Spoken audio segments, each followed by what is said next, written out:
সরকারি গাড়ির ব্যক্তিগত ব্যবহার নিয়ে প্রশ্ন, নেস্কোর গাড়িতে তর্কাতর্কি। রাজশাহীতে নেস্কোর একটি সরকারি গাড়ি ব্যক্তিগত কাজে ব্যবহারের অভিযোগ উঠেছে। নেস্কোর জরুরি বিদ্যুৎ লেখা একটি প্রাইভেট গাড়ি জনসমক্ষে ভিডিও করার সময় গাড়িতে থাকা এক নারী সংবাদকর্মীদের সাথে তীব্র বাকবিতণ্ডায় জড়িয়ে পড়েন।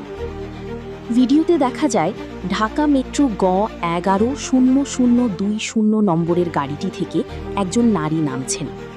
এ সময় সাংবাদিকরা গাড়িটির ভিডিও ধারণ করতে গেলে ওই নারী ক্ষুব্ধ হয়ে ওঠেন এবং অনুমতি ছাড়া ভিডিও করার প্রতিবাদ জানান।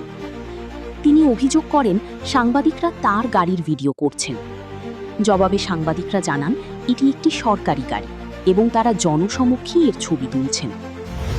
সরকারি বিদ্যুৎ সেবার গাড়ি এভাবে ব্যক্তিগত কাজে ব্যবহার করা নিয়ম বহির্ভূত হলেও এ বিষয়ে কোনো সদুত্তর পাওয়া যায়নি, বরং জনসমক্ষে সরকারি সম্পত্তির অপব্যবহারের এই চিত্র ধারণের চেষ্টাকে বাধা দেওয়ার ঘটনা স্থানীয় সচেতন মহলে তীব্র ক্ষোভের সৃষ্টি করেছে।